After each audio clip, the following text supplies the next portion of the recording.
Hello, my name is George Robert G. Peterstein. 21 years old and my height is 5'10". Something about me is I'm half British and half Filipino.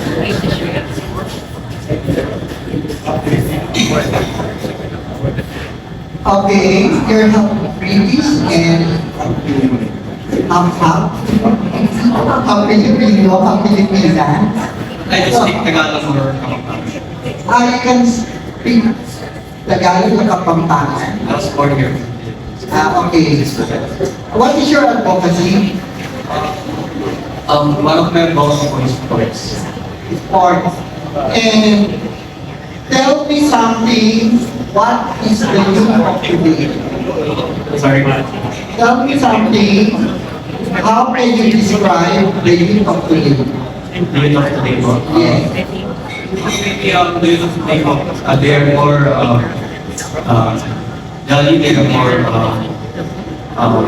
happy to be with. And they're more vibrant. How will you best represent the platform of Mr. Grant Philippines to help our youth development?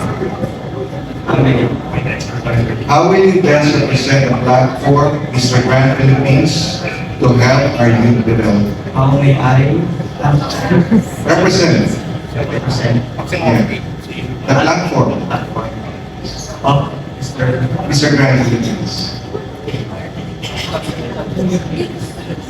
Maybe the last one. Yeah, repeat again.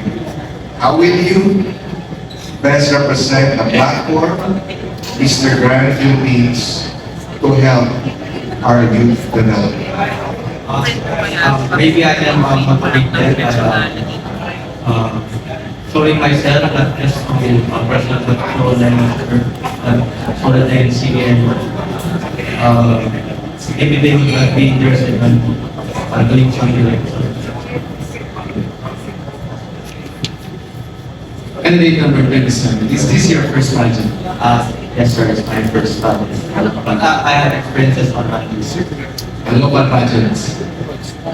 So this is your first national pageant. Okay. So tingin mo, ano yung magiging edge mo para manalo ka ng Mr. Grant Philippines? Maybe my edge would be how my rock Your rank and your looks. Ano yung any talent? I may not be good at singing or dancing, sir, but I do play instruments. Ay, like,